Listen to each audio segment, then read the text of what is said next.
নমস্কার দর্শকবৃন্দ, আশা করি সকলেই ভালো আছেন। আজকের গল্প হিমানীশ গোস্বামীর মধুপুরের হানাকুঠি। এটি ঠিক গল্প নয়, একেবারে সত্যি কাহিনী। আজ আমি যে কাহিনী শোনাতে যাচ্ছি সেটি অনেককাল আগের ঘটনা। তখন আমার খুব অসুখ হতো, মাসে একবার অন্তত জ্বরে আক্রান্ত হতাম। ওষুধ টষুধ খেয়ে কোনো মতে সেরে উঠতাম, কিন্তু বেশি দিনের জন্য নয়, ফের জ্বর আসতো। আমাদের পারিবারিক ডাক্তার পূর্ণেন্দু চ্যাটার্জি বললেন, হরিহর, পারো তো গ্রামে কোথাও চলে যাও, আর কলকাতা থেকে সে জায়গাটা যত দূরে হবে ততই ভালো। কাছাকাছি একটা নদী থাকলে সেখানে সকালে বিকেলে বেড়াবে, যা ইচ্ছে করবে খাবে, কোনো ওষুধ খাবে না। আস্তে আস্তে শরীরের প্রতিরোধ ক্ষমতা বেড়ে যাবে। অসুখের চেয়ে ওষুধই অনেক সময় মানুষের বেশি ক্ষতি করে। ডাক্তার তো বললেন কোনো দূরের গ্রামে গিয়ে থাকতে, কিন্তু যাই কোথায়, সঙ্গেই বা কে যাবে?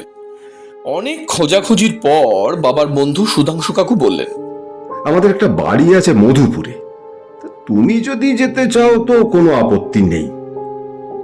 ওখানে রামহরি থাকে, খুব বিশ্বাসী লোক, বললে রুটি তরকারি বানিয়ে দেবে। ডিম মাছ এসবও সে রান্না করতে পারে। ওখানকার দুধ খুব ভালো, হাওয়াও খুব ভালো, স্বাস্থ্য ভালো করার জন্য তো কত লোক সেখানে যায়। একদিন ভোরবেলায় মধুপুরে নিরাপদেই পৌঁছে গেলাম, আর হাসনুহানা কুঠিটিও খুঁজতে খুব একটা অসুবিধে হলো না। বললাম বটে হাসনুহানা কুঠি, কিন্তু বাড়ির নামের প্রথম 3 অক্ষর কেউ বোধহয় দুষ্টুমি করে ভেঙে দিয়েছে। এখন কেবল লেখা আছে হানা কুঠি। নামটা দেখেই মনটা শিউরে উঠল। যাই হোক, অনেক ডাকাডাকির পর রামহরি এসে গেটটা খুলে দিল। আমি একটি চিঠি নিয়ে গিয়েছিলাম সুধাংশু কাকার। সেটি না পড়েই সে আমাকে খুব খাতির করে একতলার একটি ঘরে ঢুকিয়ে দিল। দেখলাম ঘরে রাশিকৃত ধুলো, টেবিলে, আলমারিতে, খাটে, কোথায় নয়। রামহরি তাতে লজ্জিত হলো। একটু আগে জানলে সব ঠিক করে রাখতো। এই কথাটা সে কতবার যে বলল তার ঠিক নেই। সে আমাকে বাইরের বারান্দায় একটা চেয়ারে বসতে দিয়ে কোথা থেকে 2জন লোককে এনে ঘর পরিষ্কার করাতে লাগলো। মেঝে ধুয়ে দিল পরিপাটি করে, জানলার কাঁচ ঝকঝকে তকতকে করে দিল, আর বাথরুমটার কয়েক বালতি জলও এনে দিল। এরই মধ্যে দেখলাম বড় বড় সাইজের 8টা লুচি, সঙ্গে আলু ভাজা আর পাটালি গুড় এনে সামনে রাখলো একজন ঘোমটা পড়া মহিলা। বুঝলাম ও হলো গিয়ে রামহরির স্ত্রী। অত বড় লুচি একসঙ্গে অত আমি জীবনে খাইনি। গোটা চারেক খাওয়ার পর থালা সরিয়ে রাখলাম। আধ গ্লাস জল খেয়ে চায়ে চুমুক দিয়ে বুঝলাম চায়ের ব্যাপারে রামহরিদের রুচি আছে। চমৎকার চা। ঘরে ঢুকে সত্যি মোহিত হয়ে গেলাম। বিছানাটাও চমৎকার, পায়ের কাছে ভাঁজ করা কম্বল, সাদা ধবধবে বিছানা চাদর, বেড কভারটা ভাঁজ করে রাখা পাশেই। রামহরি ঠিকই ভেবেছিল যে আমি যখন সারা রাত ধরে এসেছি তখন একটু গড়িয়ে নেব বিছানায়। দেখলাম ঘরের কোণে একটা বইয়ের বড় তাক, তাতে বাংলা ইংরেজি কত বই। আমিও কিছু বই এনেছিলাম, সেগুলি বের করে টেবিলে রাখলাম। সঙ্গে ছিল একটা পঞ্জিকাও। আমি ঘরের তাকের কাছে গিয়ে বইগুলো এক ঝলক মোটামুটি দেখে নিলাম। আমার পড়ার মতো অনেক বই আছে সেখানে। তাছাড়া আছে পুরনো দিনের বাঁধানো প্রবাসী, ভারতবর্ষ, শনিবারের চিঠি।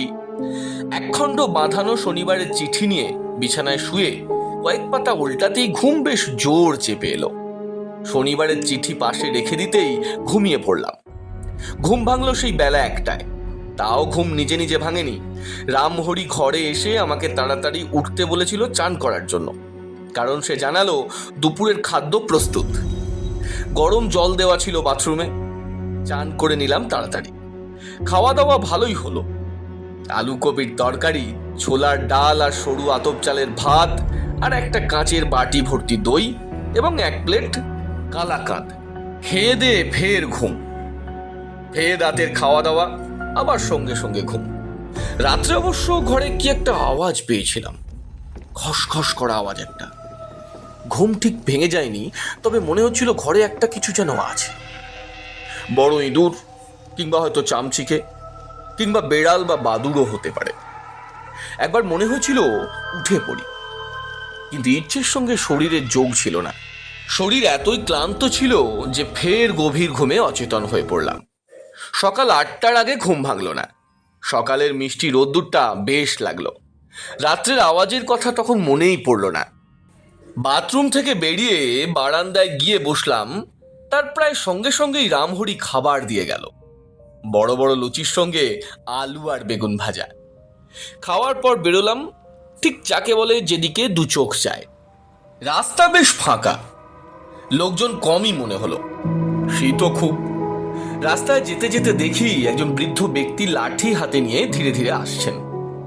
আমি পাশ কাটিয়ে চলে যাব ভাবছি, উনি বললেন, এইদিকে নতুন বুঝি?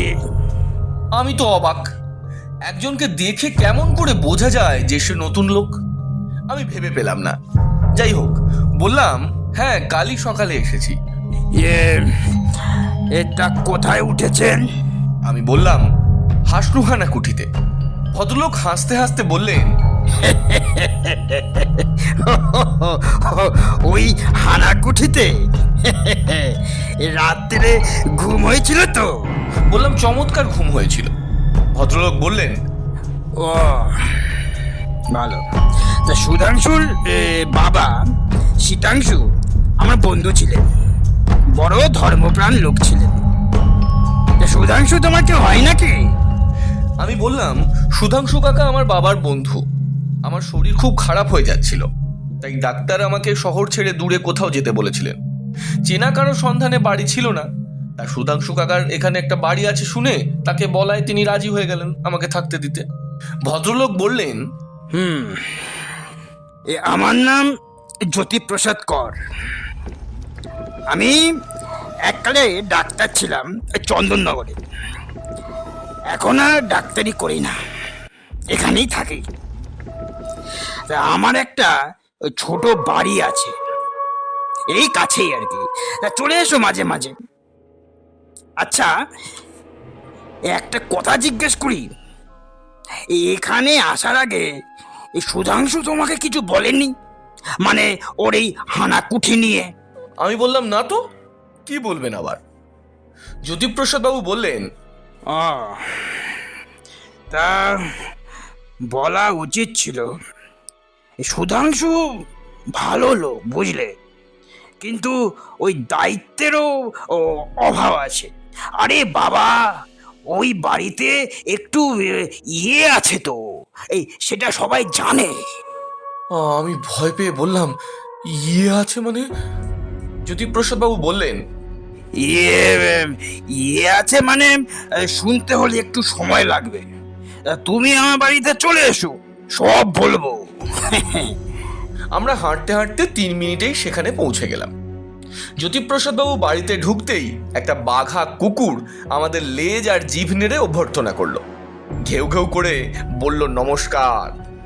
জ্যোতিপ্রসাদ বাবু একটু চেঁচিয়ে বললেন, রাধা, আমাদের জন্য 1 পট চার কিছু বিস্কুট পাঠিয়ে দাও তো। এই কলকাতার বন্ধু এসেছে আমার। এই কি যেন তোমার নাম? আমি বললাম, আমার নাম হরিহর গাঙ্গুলি। উনি চেঁচিয়ে বললেন, এর নাম হরিহর গাঙ্গুলি, সুধাংশুর বন্ধুর ছেলে। শরীর সারাতে হানাকুঠিতে এসেছে। ও মা, সে কি গো? বলে একজন বয়স্কা মহিলা প্রায় ছুটেই এলেন। বয়স অনেক হলেও শরীর বেশ মজবুতি আছে। তিনি বললেন, কি সর্বনাশ! ওই বাড়িতে শরীর সারাতে কেউ আসে? ওখানে তো সুধাংশুর বাবা, আহা, বড় ভালো লোক ছিলেন। কি হয়েছিল ওকে বলেছ? তোমার নাম যেন কি ভুলে গেলাম। আমি আমার নাম বলাতে উনি বললেন, নামটা মোটামুটি ঠিক আছে। নামটা ওদের ব্রিটিশটা এনে দিতে পারে, তবে নামের সঙ্গে একটা রাম থাকলে ভালো হতো। ওই জগতে ওরা রাম নামটাকে ভারী ভয় পায়। রাম নাম যার, তাকে তারা একটু এড়িয়েই চলে। আমার তখনই কেমন গা ছমছম করতে লাগলো। আমি বললাম, দাদু, আমার ভয় করছে যে। জ্যোতিপ্রসাদ বাবু হা হা করে হেসে বললেন, ভয় একটু পাওয়া তোমার দরকার। সুধাংশুর বলা উচিত ছিল যে ওই বাড়িতে ওর বাবার কি ভয়াবহ মৃত্যু হয়েছিল প্রায় 7 বছর আগে। শীতাংশু লোক ভালো ছিল, খুব সাত্ত্বিক ধরনের লোক। তা একবারে ভেজিটেরিয়ান ছিল, আর ডিম পর্যন্ত খেত না। তা সংক্ষেপে বলি, ওর কাছে ওই তখন ছিল বেশ কিছু টাকা, বুঝলে। শীতাংশুর এক ভাই এই অঞ্চলে একটা বাড়ি কিনবেন বলে 1050 টাকা অ্যাডভান্স দেওয়ার জন্য ও টাকাটা ওই সুতে শীতাংশুর কাছে রেখে গেছিল। শেষে কি এক কারণে বাড়িটা আর কেনা হয়নি, তাই টাকাটা শীতাংশুর কাছেই ছিল। এর মধ্যে খবর পেয়ে একদল ডাকাত ওই বাড়িতে হানা দিয়ে শীতাংশু বাবু পুরো খুনটুন করে পুরো একদম পালায়। গত 7 বছর ধরে শীতাংশুর আত্মা ওই বাড়িতেই আছে, বুঝলে। কি সাংঘাতিক! আমি বললাম, আত্মা আছে ওই হানাকুঠি মানে হাসনাকুঠিতে?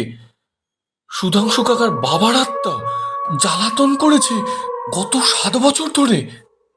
জ্যোতিপ্রসাদ বাবু বললেন, লোকটি খুব একটা বিপজ্জনক নয়। লোক মানে এই শীতাংশুর আত্মার কথা বলছি। প্রেতাত্মা হলো সতাত্মা, এক হিসেবে মহাত্মাও বলা যায়। তবে যে বললেন তার আত্মা লোকেদের জ্বালাতন করেন?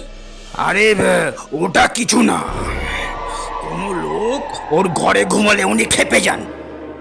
উনি করেন কি জানো, ওই আস্তে করে মশারি তুলে লোকটিকে ধরে নিয়ে হয়তো 1 কিলোমিটার দূরে একটা বট গাছের ওপরে শুইয়ে দেন। লোকেরা জেগে উঠে হাউমাউ করে ওঠে, আর শীতাংশুর আত্মা সেই ধেই ধেই ধেই ধেই করে নাচতে থাকে। কোনো সময় হয়তো এই খাট থেকে তুলে নিয়ে একেবারে স্টেশনে গিয়ে ট্রেনের ফার্স্ট ক্লাস কামরায় আলতোভাবে শুয়ে দেন। একবার একজন বেপরোয়া ইংরেজ সাহেবকে কোথায় রেখে এসেছিলেন জানো? সে ভারী আমাদের ব্যাপার, একেবারে সেই সাহেবের বাড়ি ইংল্যান্ডে। কথাটা শুনে আমার মোটেই আমোদের বলে মনে হলো না। আমি বললাম, এ তো খুব অন্যায় কথা, মানে আমি আসার আগে সুধাংশু কাকারা এইসব বলে দেওয়া উচিত ছিল। জ্যোতিপ্রসাদ বাবু বললেন, ওর একটা ভুল হয়েছে নিশ্চয়ই, কেননা ও যাদের যাদের এখানে মানে এই হানাকুঠিতে পাঠিয়েছে প্রত্যেককে সেসব কথা খুলে তো বলেইছে, এমনকি পই পই করে সাবধানও করে দিয়েছে। কেবল তোমার বেলায় কেন সাবধান করলো না সেটাই ভাবছি। আমি বললাম, রাত্রে ঘুমের ঘোরে আমি কিছু আওয়াজ পেয়েছি, বইয়ের পাতা উল্টানোর মতো একটা খসখসে আওয়াজ। আমি ভাবলাম বুঝি বাদুড় কি চামচিকে হবে। এখন ভাবছি সাপটাও হতে পারে। তা হতে পারে বটে, এ অঞ্চলে তাদের সংখ্যা কম নয়। তবে শীতকালে তারা বিশেষ নড়াচড়া করে না, ওরা নিদ্রিত থাকেন। সাপের ভয় এই সময় নেই। আরেকটা কথা বলা দরকার, ওই বাড়িতে ওই সুধাংশুর বা শীতাংশুর কোনো আত্মীয়কে শীতাংশুর আত্মা কোনো বিরক্ত করেননি। আমি বললাম, আমি তো ওদের কারো আত্মীয় নই, আমাকে ছেড়ে দিল কেন বুঝছি না। আর তাছাড়া রামহরিও তো আমাকে কিছু বলল না। জ্যোতিপ্রসাদ অবাক হলেন। অনেকক্ষণ চুপ করে থেকে প্রায় ঠান্ডা হয়ে আসা চায়ের কাপে চুমুক দিয়ে বললেন, এ একেবারে ঠান্ডা হয়ে গেছে। এ রামহরির লোকটা তোমাকে বললে তো তার পয়সা রোজগারের পথ বন্ধ হয়ে যেত না। ভালো কথা। ওই হানাকুঠিতে একটা হাসনুহানা গাছ দেখেছো? আমি বললাম, না তো, বাড়ির সবটা অবশ্য ঘুরে দেখিনি, তবে হাঁসনোহানার ঝোপঝাড় থাকলে নিশ্চয়ই চোখে পড়তো। রাত্রে গন্ধও পাইনি। কি বলো, গন্ধ পাওনি? সেটাও তো নতুন কথা শোনালে। আগে ওই বাড়িতে ভর্তি হাসনুহানা গাছ ছিল। সন্ধেবেলা চমৎকার চমৎকার গন্ধ বেরোতো। তা শীতাংশুর খুব প্রিয় ওই গাছগুলির কি হলো জানো? শীতাংশু মারা যাওয়ার কয়েকদিন পর থেকে হাসনুহানা গাছগুলিতে যেন মড়ক লাগলো। 1 মাসের মধ্যে গাছগুলো সব মরে গেল, শুকিয়ে কাঠে হয়ে গেল। রামহরি ওই গাছগুলো কেটে একদিন আগুন লাগিয়ে পুড়িয়ে শেষ করে দিল। তার জায়গায় কিছু ওই মরশুমি ফুলের চাষ করলো। কিন্তু একটা আশ্চর্য ব্যাপার দেখা গেল, রোজ সন্ধে হাসনুহানার গন্ধ পাওয়া যেতে লাগলো ওই বাড়িতে। সে এক আশ্চর্য ব্যাপার, গাছ নেই, ফুল নেই, অথচ গন্ধ আছে। আমার বোধহয় শরীর কাঁপছিল। আমি বললাম, দাদু আমার শরীরটাও খারাপ, কয়েক বছর ধরে ভুগছি। আমার ওজন ছিল প্রায় 75 কেজি, এখন দাঁড়িয়েছে 60। মাসে কয়েকদিন বিনা কারণে জ্বর আসে।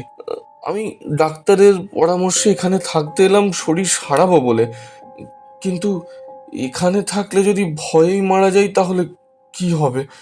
জ্যোতিপ্রসাদ বাবু আমাকে বললেন, তোমার ও বাড়িতে না থাকাই ভালো মনে হয়। কাল রাতে কিছু হয়নি ঠিকই, হয়তো শীতাংশুর আত্মা অন্য কোথাও ছিল। যা হোক, খুব বাঁচা বেঁচে গেছো। অবশ্য শীতাংশু কাউকে মেরে ফেলেনি, তবে ওর স্বভাবে ইয়ার্কির ভাবটা আছে বটে। মরেও ইয়ার্কি ছাড়েনি। কেউ মরেনি ঠিকই, কিন্তু মরতেও তো পারতো না। তুমি হানাকুটি ছেড়ে দাও। যদি কিছু মনে না করো, তুমি আমার বাড়িতেই থাকো। তুমি আমাকে দাদু বলে ডেকেছো, তুমি দাদুর বাড়িতেই থাকবে। কে রাজি? আমি দেখলাম ভদ্রলোক ভারী সরল আর আন্তরিক মানুষ, মনে কোনো অভিসন্ধি নেই। আমি তো বেজায় খুশি হলাম। বলাই বাহুল্য, আমি একটু পরে একটা সাইকেল রিক্সা নিয়ে হানাকুঠিতে গিয়ে রামহরিকে বললাম, আমার দাদুর ডাক্তার জ্যোতিপ্রসাদের বাড়িতে যাচ্ছি, এখানে আর থাকবো না।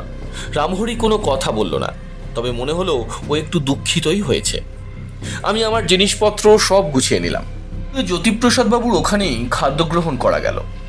তারপর ওর আর ওর স্ত্রীর সঙ্গে কিছু কথা টথা বলে ওদের বাড়ির সবচেয়ে ভালো ঘরে গিয়ে দেখলাম চমৎকার সাজানো ঘর। সেটি কাঁচের বড় বড় জানলা, জানলা দিয়ে বাড়ির পেছনের বাগান চোখে পড়ে। কত রকমের যে ফুল ফুটে আছে, গাঁদা, হরেক রকমের গোলাপ, বেশ কয়েকটা ঘুঘু ডাকছে। বেশ নির্জন জায়গা। মাঝে মাঝে একটু দূরের রাস্তা দিয়ে সাইকেল রিক্সা চলার কেমন সরসর আওয়াজ পাওয়া যাচ্ছে। একটা ইংরেজি সাপ্তাহিক পত্রিকা টেবিল থেকে নিয়ে এক পাতা পড়তে পড়তেই ঘুমিয়ে পড়লাম। সেই বিকেলে ঘুম ভাঙল। বড় ঠান্ডা এদিকে।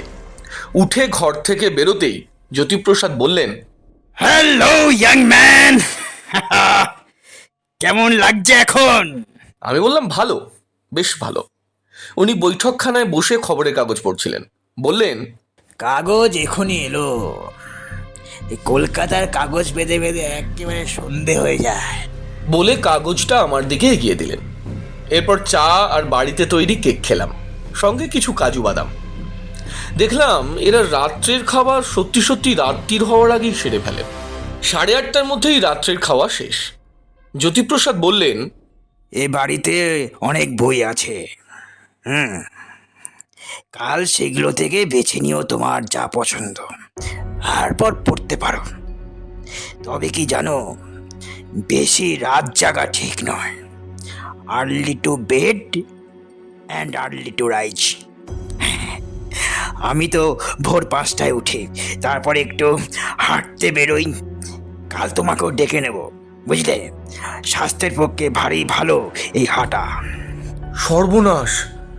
উনি বলেন কি, সকাল 5টায় ঘুম ভাঙাবেন আমার? কিন্তু আপত্তি আর করা গেল না। চুপ করেই রইলাম। রাত্রে ঘুমটা ভালোই হলো। সকালে রোদ্দুর এসে ঘুম ভাঙিয়ে দিল। হাতে ঘড়ি ছিল, সেটা দেখলাম সকাল কোথায়, 8:20। কই জ্যোতিপ্রসাদ বাবু তো ডাকলেন না, ভুলে গেলেন নাকি? চট করে উঠে পড়লাম। এ আবার কি, আমি কোথায়? জ্যোতিপ্রসাদ বাবুর বাড়ি তো এটা নয়, এটা তো সেই বাড়ি, হানাকুঠি। সেই ঘর, এই ঘর ছেড়েই তো কাল চলে গিয়েছিলাম। এখানে ফের কেমন করে এলাম? আমার আমার মাথা ঘুরছিল, আর কিছু ভাবতে পারলাম না, একেবারে অজ্ঞান হয়ে গেলাম। যখন জ্ঞান হলো তখন আবার অন্য দৃশ্য। একটা ছোট ঘর, নার্সিংহোমের কেবিন। সুস্থ হয়ে উঠতে আরো 2 সপ্তাহ লেগেছিল।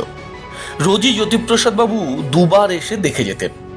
3য় সপ্তাহে ফের জ্যোতিপ্রসাদ বাবুর বাড়িতেই নিয়ে গেলেন জোর করে। তিনি বললেন, কি কাণ্ড, কি কাণ্ড! ওহো, সমস্ত মধুপুরে বিরাট চাঞ্চল্য, সব তোমাকে নিয়ে। লোকজন হতভম্ব হয়ে গেছে, পুলিশও হতভম্ব। এখানে ভূত বলে একজন ওঝা আছে, সে এক মিডিয়ামের সাহায্যে শীতাংশুর সঙ্গে কথা বলেছে। শীতাংশু নাকি আমার ওপর ভারী চটে গেছে। সে বলেছে আমি নাকি তার অতিথিকে নিয়ে এসেছি, সেটা আমার ভারী অন্যায় হয়েছে। আরে সেজন্য সে সেদিনের রাতের বেলায় আমার বাড়ি থেকে তোমাকে তার বাড়িতে নিয়ে গিয়েছিল। তবে এই নিয়ে এত হইচই হওয়ার সে তার ভুল বুঝতে পেরেছে। সে বলেছে সে আর কিছু করবে না। তুমি ইচ্ছে করলে ফের হানাকুঠিতে যেতে পারো, তাতে সে খুশিই হবে। হ্যাঁ, এটা অবশ্যই বলতে হবে, অবশ্য না বললেও চলতো, যে আমি আর হানাকুঠিতে যাইনি। জ্যোতিপ্রসাদের বাড়ি থেকেই কলকাতায় ফিরে এসেছিলাম। এতক্ষণ আপনারা শুনছিলেন মধুপুরের হানাকুঠি। এই রকম আরও নতুন গল্প শুনতে আমাদের চ্যানেলটি সাবস্ক্রাইব করুন, the Bong ultimate horror story.